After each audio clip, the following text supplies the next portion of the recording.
मेरे इस YouTube channel में आपको मेरी ओर से नमस्कार, स्वागत, अभिनंदन। आज का अध्याय ऑब्जेक्टिव क्वेश्चन पर आधारित अध्याय है। 10th क्लास का अर्थशास्त्र मैं पढ़ा चुका हूं और अर्थशास्त्र का पहला अध्याय समाप्त हो चुका है और इस पहले अध्याय में लगभग 8 वीडियो बने हैं और उन 8 वीडियो को अगर आपने बारीकी देखा हो तो आपके लिए सबसे उपयोगी ये वीडियो रहेगा, क्योंकि उन्हीं 8 अध्यायों पर आधारित ये प्रश्न उत्तर का काल चलेगा। इसमें विभिन्न तरह के प्रश्नों को मैं लाया हूं जो विगत परीक्षाओं में भी आए हैं और आगामी परीक्षा में भी आने की संभावना है। एक एक प्रश्न मैं बताते चलूंगा और उसका 4 ऑप्शन दूंगा। आप अपने अंतःमन में उसके आंसर निकालने की कोशिश करेंगे।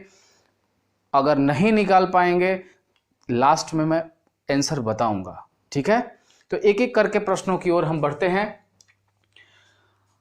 10th क्लास के अर्थशास्त्र का पहला अध्याय और उस पर आधारित ये ऑब्जेक्टिव क्वेश्चंस का सीरीज। सबसे पहला क्वेश्चन है, किस प्रसिद्ध अर्थशास्त्री का यह कथन है कि गरीबी कैंसर की तरह है? किस प्रसिद्ध अर्थशास्त्री का यह कथन है कि गरीबी कैंसर की तरह है? Option A professor Meier, option B Baldwin, option C Kuznets या ऑप्शन डी ब्राउन। इन चारों व्यक्तियों में किसने ये कहा कि गरीबी कैंसर की तरह है?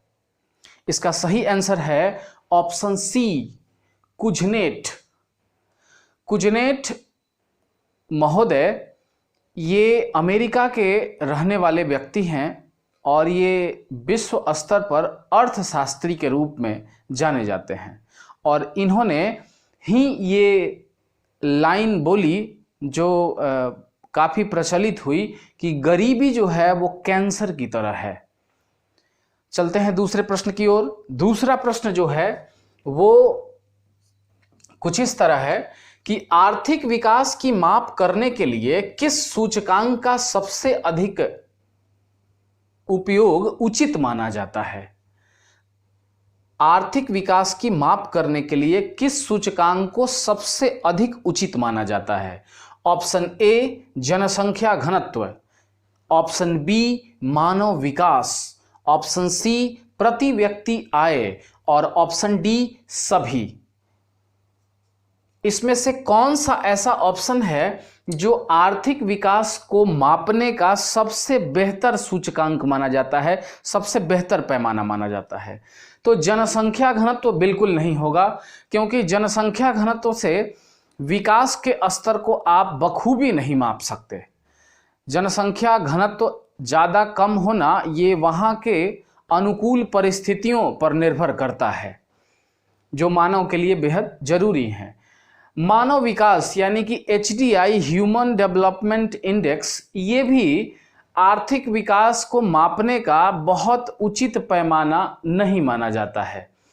तीसरा या सी है प्रति व्यक्ति आय। यह आर्थिक विकास को मापने का सबसे अधिक प्रयोग में या सबसे उचित पैमाना इसको माना जाता है प्रति व्यक्ति आय। तो इसका आंसर है प्रति व्यक्ति आय, ठीक है। प्रति व्यक्ति आय यानी कि एक व्यक्ति का इनकम अगर ज्यादा होगा, अगर प्रत्येक व्यक्ति ज्यादा कमाने लगे तो विकास का रास्ता अपने ही प्रशस्त हो जाएगा, यानी विकास अपने ही ज्यादा होने लगेगा। हमारे आपके घर में 5 लोग हैं और 5 लोग 30-30 हजार रुपया कमा रहे हैं, तो घर का विकास होगा कि नहीं होगा? बिल्कुल होगा। तो प्रति व्यक्ति आय आर्थिक विकास को मापने का सबसे उचित सूचकांक माना जाता है। अगला क्वेश्चन है तीसरा, भारतीय अर्थव्यवस्था किस प्रकार की है? ऑप्शन ए पूंजीवादी, ऑप्शन बी समाजवादी, ऑप्शन सी मिश्रित या ऑप्शन डी साम्यवादी। इसका आंसर अगर आपने वीडियो देखा हो तो आपको पता होगा। इसका सही आंसर है भारतीय अर्थव्यवस्था मिश्रित अर्थव्यवस्था है, पूंजीवादी नहीं है, समाजवादी भी नहीं है, मिश्रित अर्थव्यवस्था है भारत की, यानी पूंजीवादी और समाजवादी का मिक्सअप रूप भारतीय अर्थव्यवस्था में देखने को मिलता है। तो भारतीय अर्थव्यवस्था किस प्रकार की हुई? मिश्रित अर्थव्यवस्था। हमेशा ध्यान में रखिएगा, कई बार ये परीक्षाओं में आ चुका है प्रश्न। अब आते हैं चौथे नंबर क्वेश्चन की ओर। नरेगा के अंतर्गत ग्रामीण लोगों को कम से कम कितने दिनों के काम की गारंटी होती है? नरेगा, जिसका पूरा नाम national Rural Employment Guarantee Act 2005 कह लीजिए, अब इसका नाम मनरेगा हो गया है, यानी बस महात्मा गांधी आगे लगा दीजिए। तो Mahatma Gandhi National Rural Employment Guarantee Act 2005। तो नरेगा के अंतर्गत गांव के लोगों को रोजगार मिलता है, इतना तो क्लियर होगा। अब गांव के लोगों को रोजगार कितने दिनों तक, कम से कम रोजगार की गारंटी जो है वो कितने दिनों की है? ऑप्शन ए 100 दिन की, ऑप्शन बी 150 दिन की, ऑप्शन सी 300 दिन की, या ऑप्शन डी 365 दिन की। तो इसका सही आंसर है ऑप्शन बी 150 दिनों की। अब बहुत से लोग कंफ्यूज्ड होंगे कि मेरी किताब में 100 दिन दिया हुआ है, पुरानी किताब है बिहार सरकार की, तो पुरानी किताबों में 100 दिन का ही दिया हुआ है कि 100 दिन ही नरेगा या मनरेगा के अंतर्गत, सॉरी नरेगा के अंतर्गत कह लीजिए, मनरेगा ये नया रूप है नरेगा का ही। तो पहले 100 दिन मिलता था, अब 150 दिन हो गया है, यानी कि साल के 365 दिन में कम से कम 150 दिन सरकार आपको रोजगार मुहैया करवाएगी, वो भी आपके घर के 5 किलोमीटर के अंदर करवाएगी। अगर 5 किलोमीटर के बाहर आपको काम देती है तो उसका अलग से भत्ता 10% ज़्यादा आपको पैसा मिलेगा। मनमोहन सिंह द्वारा दिया गया देश को ये बहुत बड़ी योजना थी। अब आते हैं 5वें नंबर प्रश्न की ओर। 5वां नंबर जो प्रश्न है वो है सर्वाधिक निम्न साक्षरता वाला राज्य कौन सा है? तो सर्वाधिक निम्न साक्षरता वाला राज्य कौन सा है? Option A Uttar Pradesh, option B Madhya Pradesh, option C Bihar, option D Jharkhand. तो इसका सही आंसर शायद सबको पता होगा, ऑप्शन सी बिहार। बिहार पूरे भारत में साक्षरता दर के मामले में बिहार सबसे निचले पायदान पर है, यानी बिहार की साक्षरता पूरे भारत में सबसे कम है। अब आते हैं अगले प्रश्न की ओर। प्रश्न संख्या 6। बीपीएल का पूरा नाम क्या है? बीपीएल का पूरा नाम क्या है? Option A blood people life, option B blood poverty line, option C below poverty line, या ऑप्शन डी ऑल। तो इसका सही आंसर है बिलो पॉवर्टी लाइन, गरीबी रेखा से नीचे का जो स्तर है उसे बीपीएल के नाम से जानते हैं। देखा होगा आपने, बीपीएल कार्ड किसी का है, किसी का एपीएल है, तो बीपीएल बिलो पॉवर्टी लाइन यानी गरीबी रेखा से जो नीचे के लोग हैं उनका कार्ड जो होता है वो बीपीएल का होता है। बीपीएल का पूरा नाम बिलो पॉवर्टी लाइन, ध्यान में रखिएगा।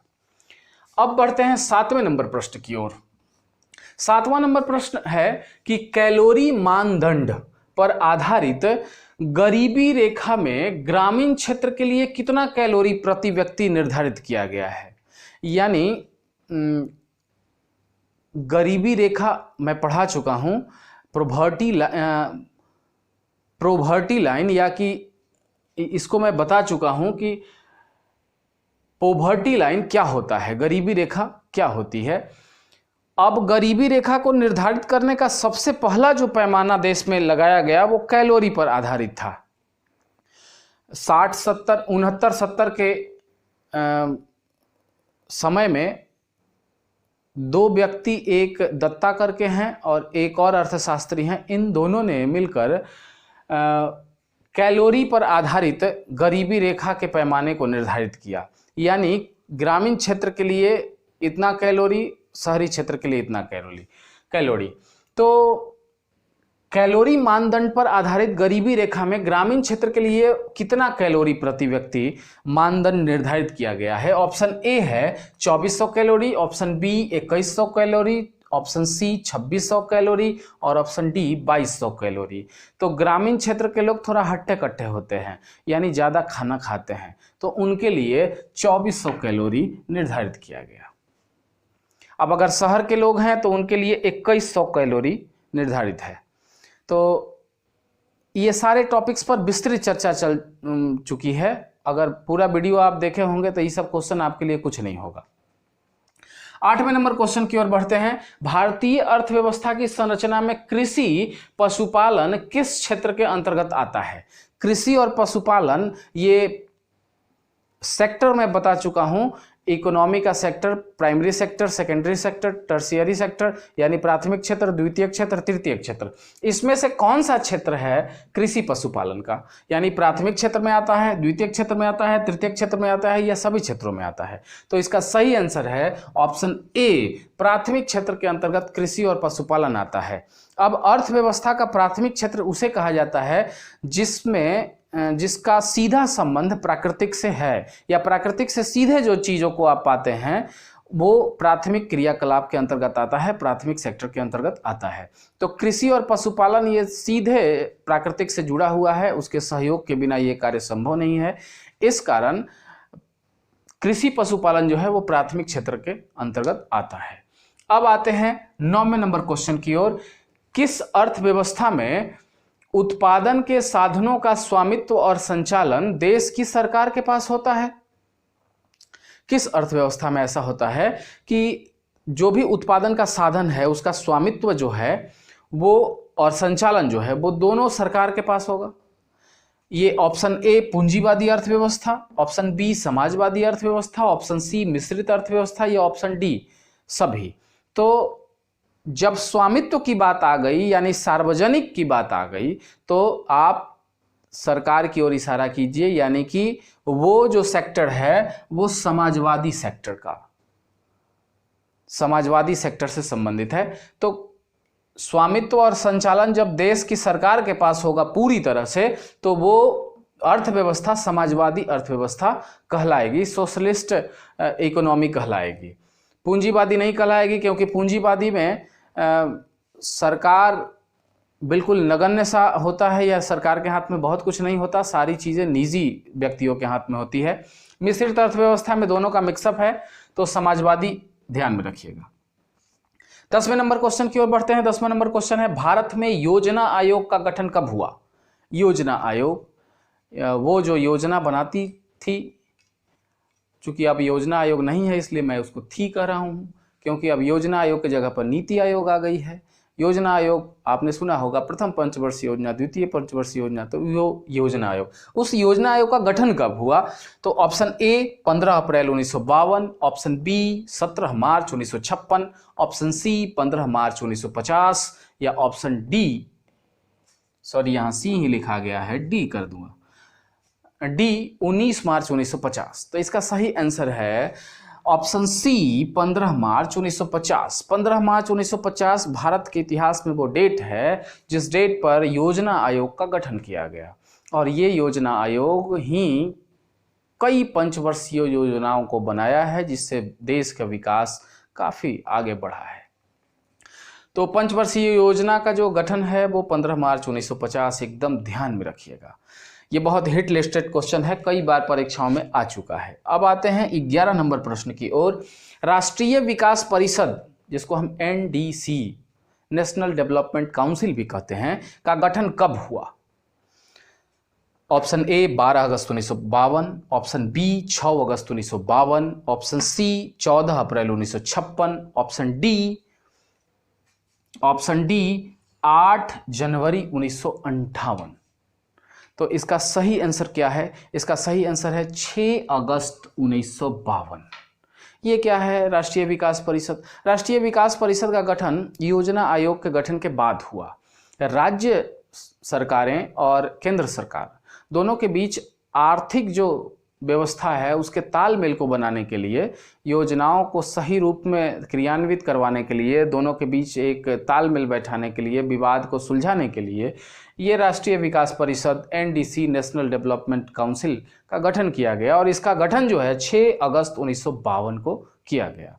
ठीक है, अब आते हैं 12 नंबर प्रश्न की ओर। 12 नंबर प्रश्न है मानव विकास सूचकांक यानी HDI, जिसे हम ह्यूमन डेवलपमेंट इंडेक्स भी कहते हैं, किसके निर्देशन में पहली बार तैयार किया गया था? तो ऑप्शन ए महबूब कुरैशी, ऑप्शन बी मोहम्मद आलम, ऑप्शन सी महबूब उल हक या ऑप्शन डी अब्दुल कलाम। तो ये मानव विकास सूचकांक HDI सबसे पहले किसके निर्देशन में तैयार हुआ? तो सही आंसर है ऑप्शन सी महबूब उल हक। आपने संयुक्त राष्ट्र संघ का नाम सुना है। संयुक्त राष्ट्र संघ में एक डिपार्टमेंट है UNDP। UNDP के अंतर्गत या UNDP के द्वारा ये महबूब उल हक के निर्देशन में HDI सबसे पहली बार तैयार किया गया। ये मानव विकास को नापने का एक पैमाना है, मानव विकास को समझने का एक जरिया है। HDI में 0 से लेके 1 तक सूचकांक होते हैं और उसके बीच बीच में जो जो सूचकांक हैं उन सूचकांकों के आधार पर किसी को विकसित, अविकसित, पिछड़ा या यूं कहें कि बहुत ज़्यादा विकसित, ये सब चीज़ें उसके आंकड़ों के आधार पर, उसके सूचकांक के आधार पर निर्धारित किया जाता है। इसको मैं विस्तृत पढ़ाया हूँ। अगर आपको समझना है बहुत गहराई से तो आप पिछले वीडियो में देख सकते हैं मानव विकास सूचकांक, जिसमें मैंने पढ़ाया है HDI।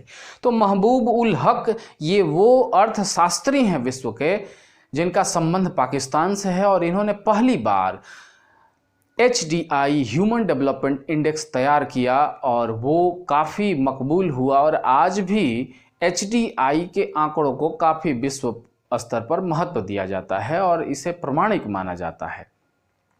तो 12 क्वेश्चन आपने देखा। इसके आगे के प्रश्न अब हम देखते हैं। 13 नंबर जो क्वेश्चन है वो है कि निम्न में कौन सा राज्य बीमारू राज्य में शामिल नहीं है? आपको पता है बीमारू राज्य हमने पूरा बता रखा है। तो कौन सा राज्य ऐसा है जो बीमारू राज्य में शामिल नहीं है? Option A Orissa, option B Jharkhand, option C Assam और ऑप्शन डी आपका दे देते हैं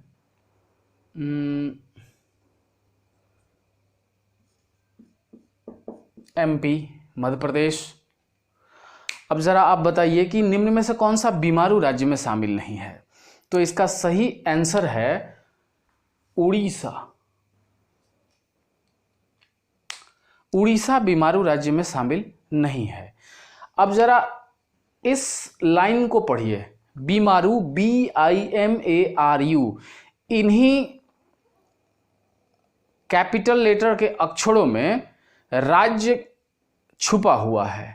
अगर आप इसको अलग करेंगे तो BI से बिहार, M से मध्य प्रदेश, A से असम, R से राजस्थान और U से उत्तर प्रदेश। ये 1, 2, 3, 4 और 5, ये 5 राज्य जो हैं बीमारू राज्य में शामिल हैं, यानी इन्हें बीमारू राज्य कहा जाता है। क्यों? क्योंकि ये बहुत पिछड़े हुए हैं।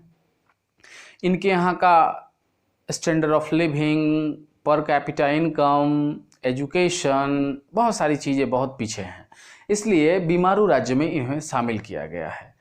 और समय समय पर सरकार इन्हें कुछ पैकेज, कुछ एक्स्ट्रा पैसे वगैरह देती रहती है। खैर, तो आपको इसी तरह पूछेगा। अगर 5 का नाम आपको ध्यान में है तो जब भी उलट पलट के कैसे भी पूछे आप इसका सही ऑप्शन पकड़ लेंगे। तो उड़ीसा जो है वो बीमारू राज्य में शामिल नहीं है। अब आते हैं 14 नंबर क्वेश्चन की ओर। 14 नंबर क्वेश्चन है कि बिहार के विकास के बिना भारत का विकास संभव नहीं है। बिहार के विकास के बिना भारत का विकास संभव नहीं है, ये कथन किसका था? Option A Lalu Yadav, option B Abul Kalam, option C Narendra Modi या ऑप्शन डी किसी का भी नहीं, यानी नन ऑफ दीज। तो इसका सही आंसर है अबुल कलाम। हमारे भारत के पूर्व राष्ट्रपति डॉक्टर APJ अब्दुल कलाम, इनका ये कथन था कि बिहार के विकास के बिना भारत का विकास संभव नहीं है। अब आते हैं 15 नंबर क्वेश्चन की ओर। 15 नंबर क्वेश्चन है कि निम्न में कौन आधारिक संरचना में शामिल है। आधारिक संरचना यानी कि इंफ्रास्ट्रक्चर, या यूं कह लें कि बेसिक इंफ्रास्ट्रक्चर। निम्न में से कौन आधारिक संरचना में शामिल है। ऑप्शन ए बिजली, ऑप्शन बी परिवहन, ऑप्शन सी संचार, या ऑप्शन डी सभी। तो इसका सही आंसर है ऑप्शन डी सभी। इन सभी को आधारिक संरचना कहते हैं, जो देश की अर्थव्यवस्था को आधार देता है। अब आते हैं 16 नंबर क्वेश्चन की ओर। HDI human development index equal to जीवन आशा सूचकांक प्लस शिक्षा प्राप्ति सूचकांक प्लस एक और क्या होता है, वो भरना है आपको। तो 3 चीजों को मिला के HDI मुख्यतः निकाला जाता है। 3 स्तर हैं HDI निकालने के मुख्यतः। तो जीवन आशा सूचकांक एक है, दूसरा है शिक्षा प्राप्ति सूचकांक, तीसरा क्या है, तो तीसरा है ऑप्शन ए जीवन स्तर सूचकांक, स्टैंडर्ड ऑफ लाइफ इंडेक्स। ये सूचकांक जो है, इसमें अगर आप जोड़ देंगे तो ये तीनों को मिला के HDI निकाला जाता है, या तीनों इक्वल टू HDI होता है। अब जरा थोड़ा सा समझ लीजिए। जीवन आशा सूचकांक यानी कि जीने की उम्र कितनी है किसी देश की, जीने का औसतन उम्र कितना है। 65 वर्ष औसतन जीता है लोग, 60 वर्ष जीता है, 55 वर्ष जीता है। तो इस स्तर को देखा जाता है HDI निकालने में। दूसरा शिक्षा प्राप्ति यानी कि शिक्षा कितना है वहाँ का, एजुकेशन कितना है, क्वालिटी ऑफ एजुकेशन कितना है, तो ये सारी चीज़ें देखी जाती है। और तीसरी जो चीज़ देखी जाती है वो है जीवन स्तर, यानी स्टैंडर्ड ऑफ लिविंग कैसा है उन लोगों का, उनके सुख सुविधाओं की या आवश्यकताओं की चीज़ें उनके इर्द गिर्द कितनी है, यानी उनका जो एक्सपेक्टेशन है लाइफ के लिए, यानी कि लाइफ जीने के लिए उनको जो बेसिक चीज़ें ज़रूरी हैं और उनके सुख सुविधा की चीज़ें कितनी हैं, इस आधार को हम जीवन स्तर सूचकांक कहते हैं। जीवन स्तर कैसा है उनका, कितना अच्छा है। तो इसको अगर ऐड कर दीजिएगा तो इन तीनों को ऐड करके HDI ह्यूमन डेवलपमेंट इंडेक्स यानी मानव विकास सूचकांक निकाला जाता है। ठीक है। अगला क्वेश्चन 17 नंबर है, प्रथम पंचवर्षीय योजना का समय क्या है। तो जब मैं वीडियो बनाया था इस पर, तो मैंने आपको जोड़ देके कहा था कि 3-4 पंचवर्षीय योजनाएं हैं जो आपकी पुस्तक में वर्णित है, उसको आप जरूर ध्यान में रखेंगे। तो प्रथम पंचवर्षीय योजनाएं यानी फर्स्ट 5 ईयर प्लानिंग का काल क्या है, का टाइमिंग क्या है। तो ऑप्शन ए 1951 से 56, ऑप्शन बी 56 से 61, ऑप्शन सी 61 से 66, या ऑप्शन डी कोई नहीं। तो इसका सही आंसर है ऑप्शन ए 51 से 56 जो समय है, जो टाइम ड्यूरेशन है, वो प्रथम पंचवर्षीय योजना का है, फर्स्ट 5 ईयर प्लानिंग का है। तो मित्रों, ऐसा हमें लगता है कि ये 17 क्वेश्चंस जो हैं, इनमें से कुछ क्वेश्चंस तो कई बार आ चुके हैं और कुछ क्वेश्चन जो हमें इम्पॉर्टेंट लगे हैं, महत्वपूर्ण लगे हैं, वो मैं आपके समक्ष लाया हूं। और इस अध्याय से हमें नहीं लगता है कि इससे ज़्यादा कुछ महत्वपूर्ण क्वेश्चन निकाला जा सकता है। अगर आप इन 17 क्वेश्चन, एक और क्वेश्चन मैं कहूँगा, ATM का पूरा नाम आप याद रखिएगा, ऑटोमेटिक टेलर मशीन। तो ये 18 क्वेश्चन जो हो गए, ये 18 क्वेश्चन अगर आप रट लेते हैं, समझ लेते हैं, तो हमें नहीं लगता कि इस अध्याय से आपका 1 नंबर का प्रश्न छूटेगा। तो आज पूरी तरह से पहला अध्याय अर्थशास्त्र का समाप्त हो गया।